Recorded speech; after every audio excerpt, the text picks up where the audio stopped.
खबर इटावा की ही है। सैफई में वोटिंग की थी, जहां पर समाजवादी पार्टी के राष्ट्रीय महासचिव प्रोफेसर राम गोपाल यादव आते हैं। किस लिए? अपना वोट डालने के लिए। वोट डाला तो डाला, लेकिन वोट डालने के बाद जब वो बाहर आए और मीडिया से मुखातिब हुए, राम मंदिर का जिक्र किया और क्या कहा? हम रोज राम के दर्शन करते हैं, वो मंदिर तो बेकार का है। मंदिर ऐसे बनाए जाते हैं? मंदिर ऐसे नहीं बनते। मंदिर वास्तु के हिसाब से भी ठीक नहीं बना। उत्तर से लेकर दक्षिण तक पुराने मंदिर देख लीजिए कैसे बनते हैं। राम गोपाल यादव का यह बयान सामने आते ही बीजेपी ने समाजवादी पार्टी और कांग्रेस को टारगेट पर ले लिया। प्रधानमंत्री मोदी ने राम गोपाल यादव के इस बयान के साथ ही यह भी बता दिया कि बीजेपी को 400 सीटें दरअसल क्यों चाहिए। जरा सुनिएगा।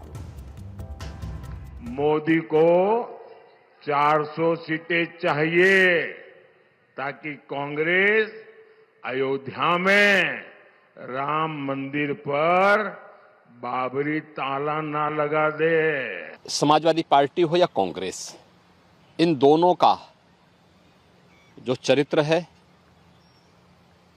यह हिंदू विरोधी है और राम विरोधी है। जाकी रही भावना जैसी, प्रभु मूरत देखी तिन तैसी। ये राम भक्तों पर गोली चलाने वाले लोग हैं, राम के अस्तित्व को नकारने वाले लोग हैं। मर्यादा पुरुषोत्तम प्रभु श्री राम की ईश्वरीय सत्ता को चुनौती देने वाले लोग ये लोग हैं। भारत की राजनीति में यह माना जाता है कि सनातन का अपमान करने से गैर हिंदू वोटर हमेशा खुश होते हैं और हिंदू वोटर भी इसका खास बुरा नहीं मानता। इसलिए ऐसे बयान राजनीति में नुकसान करने की बजाय फायदा देकर ही जाते हैं और इसके बाद हर पार्टी के नेता और वोट का बंटवारा होता है और उसी हिसाब से वो अपने बयानों को जब चाहे तब बदलते रहते हैं। कभी हिंदू मंदिर में जाने लगते हैं तो कभी बैलेंस करने के लिए हिंदू धर्म का अपमान करने में लग जाते हैं। सब समय समय की बात है, जब जैसी जरूरत तब वैसा चोला ओढ़ लिया जाता है। आज भी मुमकिन है कि समाजवादी पार्टी के बड़े नेता राम गोपाल यादव को कुछ ऐसा ही महसूस हुआ हो कि अपने एक वोट बैंक को खुश करने के लिए राम मंदिर को बेकार का बता देना चाहिए और इससे शायद एक वर्ग को खुशी महसूस हो और उनका वोटर इंटैक्ट रहे, यानी कि खिसके नहीं। देश के 110 करोड़ हिंदुओं के आराध्य प्रभु श्री राम के मंदिर का अपमान करने वाले राम गोपाल यादव, जिनके स्वयं के नाम में राम आता है, समाजवादी पार्टी से ताल्लुक रखते हैं और ये इंडिया अलायंस का हिस्सा है। ये कोई एक एक्सीडेंटल मामला नहीं, बल्कि हिंदुओं का अपमान करने वाली डीएमके पार्टी भी इंडिया अलायंस का ही हिस्सा है। जबकि आप ये सोचिए, ये वही डीएमके पार्टी है जिस पर राजीव गांधी के हत्यारों की मदद करने का भी आरोप लग चुका है। लेकिन आज सत्ता के लिए ये सभी एक साथ आ चुके हैं, तो सत्ता के लिए हिंदू धर्म का अपमान करने से भी चूकते नहीं और इसी को कहते हैं वोटों की राजनीति, जिससे कोई धर्म नहीं, जिसका कोई धर्म नहीं, एक ही धर्म है और वो कहलाता है सत्ता धर्म। आप जरा खुद सोचिए, तेजस्वी यादव अब आपको मछली खाते हुए नहीं दिखेंगे, मतलब शायद पहले भी अमूमन नहीं आपने देखे होंगे, लेकिन नवरात्रों का खास मौका था, मछली खाते हुए एक वीडियो पोस्ट कर दिया और क्या कह दिया कि भाई मैं तो लोगों का IQ टेस्ट कर रहा था। आप सोचिए कि राहुल गांधी प्रचार प्रसार में दिखाई दे रहे हैं, कभी आपको खाते पीते नहीं देखे होंगे, लेकिन यही राहुल गांधी सावन के महीने में लालू प्रसाद यादव के साथ मटन पका रहे थे, तस्वीरें पोस्ट कर रहे थे, जबकि सावन वो महीना होता है जब देश के करोड़ों हिंदू शाकाहारी भोजन ही करते हैं, कावड़ यात्रा निकालते हैं, भगवान शिव की आराधना करते हैं। ये लिस्ट बहुत लंबी है, कभी कोई सनातन को कीड़ा मकोड़ा बता देता है, कभी कोई इसकी तुलना एक गंभीर बीमारी यानी कि कुष्ठ रोग से करने लगता है। ये ऐसे ही चलता चला आ रहा है और शायद ऐसे ही चलता रहेगा। अब ऐसे में यहां पर यह साफ हो जाता है कि इन नेताओं को किसी धर्म से मतलब नहीं, इन नेताओं को सिर्फ वोट से मतलब है और इसीलिए कभी कभी वो खुद को हिंदू धर्म का अनुयायी दिखाने के लिए मंदिर की तरफ भी बढ़ जाते हैं, तो कभी इसी हिंदू धर्म का अपमान कर गैर हिंदुओं के हितैषी बनने की कोशिश करते हैं। लेकिन आप जरा देखिए और सोचिए भी कि कैसा दुर्भाग्य है कि जिन भगवान श्री राम की प्राण प्रतिष्ठा कार्यक्रम में कई सैकड़ों हिंदू अपनी आंखों से आंसुओं को रोक नहीं पा रहे थे, भगवान श्री राम के प्रति उनकी भावना तस्वीरों में कैद हो चुकी थी। ये शुद्ध भाव थे, ये नेताओं की तरह स्वार्थ वाले भाव नहीं थे। सबसे पहले आपको वो तस्वीरें जरूर देखनी चाहिए। आप सोचिए, राम जिस देश की आत्मा है, उसी देश में राम को अपने घर के लिए सदियों तक, लगभग 500 सालों तक इंतजार करना पड़ा, लड़ना पड़ा। पहले भगवान श्री राम के भक्तों ने सदियों तक संघर्ष किया, कई लोगों ने इसमें अपनी जान भी गंवाई और इसी समाजवादी पार्टी के मुखिया मुलायम सिंह यादव पर भी रामलला के भक्तों पर गोली चलवाने का आरोप लगा।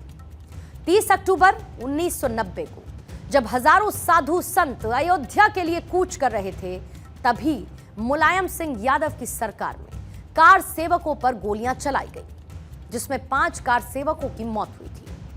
आज उन्हीं मुलायम सिंह यादव के चचेरे भाई राम गोपाल यादव कहते हैं कि राम मंदिर बेकार की चीज है, इसे वास्तु के हिसाब से नहीं बनाया गया, मंदिर ऐसे बनता है क्या? आपको याद होगा कि 22 जनवरी को जब प्रभु श्री राम की प्राण प्रतिष्ठा का भव्य आयोजन था, उससे ठीक पहले एक इसी तरीके का नैरेटिव क्रिएट किया गया। क्या कहा गया कि मंदिर वहां पर बन ही नहीं रहा जहां पर बनना चाहिए था, लेकिन बाद में यह भी साफ हुआ कि मंदिर वहीं बना है जहां पर उसे बनना चाहिए था।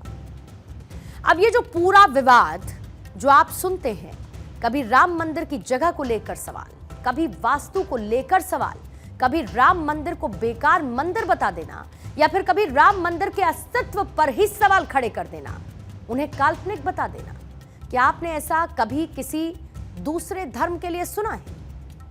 जब इस्लाम धर्म के लिए यह कहा जाता है कि पैगंबर मोहम्मद साहब ने जेरूसलम में अपने बुराक घोड़े से जन्नत की यात्रा की थी, यानी कि जन्नत की तरफ वो गए थे, या जब ईसाई धर्म के लिए कहा जाता है कि अपनी मृत्यु के 3 दिन बाद ईसा मसीह फिर से जीवित हो गए थे और इसके 40 दिन बाद वो स्वर्ग में चले गए थे, तब इन कहानियों को कोई भी काल्पनिक नहीं बताता और इन सभी बातों को पौराणिक कथा भी नहीं बताया जाता। इन्हें मानने वाले लोग इसे ही अंतिम सत्य मानते हैं, जहां पर शंका की कोई गुंजाइश नहीं होती। इसे इतिहास बताया जाता है और अगर आप जेरूसलम चले जाएंगे तो आपको अल अक्सा मस्जिद भी मिलेगी, वेस्टर्न वॉल भी मिलेगी, वो तमाम जगह मिलेंगी जिसकी वो लोग पूजा करते हैं। लेकिन हमारे देश भारत, जहां पर दुनिया में सबसे ज्यादा हिंदू रहते हैं, उस देश में 110 करोड़ हिंदुओं के बीच ये कहा जाता है कि राम भगवान या फिर श्री कृष्ण तो पौराणिक कथाओं के किरदार मात्र हैं और इन्हें काल्पनिक तक बता दिया जाता है।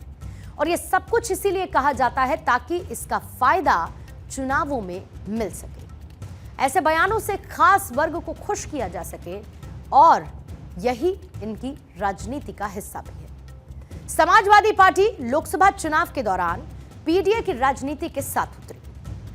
पीडीए क्या है? पी स्टैंड्स फॉर पिछड़ा, डी स्टैंड्स फॉर दलित और ए यानी कि अल्पसंख्यक। यहां पर पिछड़ा वर्ग में एक बहुत बड़ा वोटर बेस जो कि यादव है, वो बहुत हद तक समाजवादी पार्टी के साथ ही नजर आता है। वहीं पर दलित वोट बैंक की उसको अपनी तरफ करने के लिए समाजवादी पार्टी बसपा पर बीजेपी की बी टीम होने का आरोप लगाती है और इसके साथ ही अल्पसंख्यक को अपनी तरफ इंटैक्ट बनाए रखने के लिए इस तरह के विवादास्पद बयान दिए जा रहे हैं। और इस पूरी राजनीति में आप ये देखेंगे कि हिंदू तो कहीं है ही नहीं, हिंदुओं को तो जातियों में बांट दिया जाता है। और इसीलिए समाजवादी पार्टी ने स्वामी प्रसाद मौर्य को भी बर्दाश्त किया और उन पर कोई कार्रवाई नहीं की जब वो लगातार रामचरितमानस का अपमान कर रहे थे। राम गोपाल यादव ने भी इससे पहले कहा था कि बीजेपी लोगों को भर भर कर अयोध्या ना ले जाए तो इतनी भीड़ नहीं होगी। यहां पर सबसे अजीब बात पता है क्या है? कि चंद वोटों के लिए हमारे देश में सैकड़ों करोड़ों लोगों की आस्था के साथ कुछ ऐसे ही खिलवाड़ किया जाता है और ये ज्यादातर खुद हिंदू ही करते हैं। इस खबर में हम आगे बढ़ेंगे, उससे पहले आपको कांग्रेस अध्यक्ष मल्लिकार्जुन खड़गे का एक पुराना बयान सुनना चाहिए, जहां पर वो ये कह रहे हैं कि अगर बीजेपी की ताकत बढ़ेगी तो इस देश में सनातन की हुकूमत आएगी। ये वो किन लोगों के लिए कह रहे थे, ये सवाल आपके लिए छोड़े जाती हूं, सुनिए मल्लिकार्जुन खड़गे को। 4.5 कदम नहीं चले और हमको पूछ रहे क्या किए।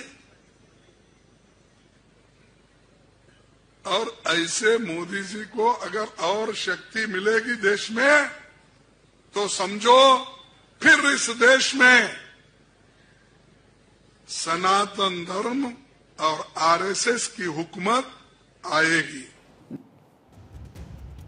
सवाल याद रखिएगा, जो मल्लिकार्जुन खड़गे को सुनाने से पहले मैंने आपके सामने रखा कि उन्होंने ये जो कुछ भी कहा वो किसके लिए था।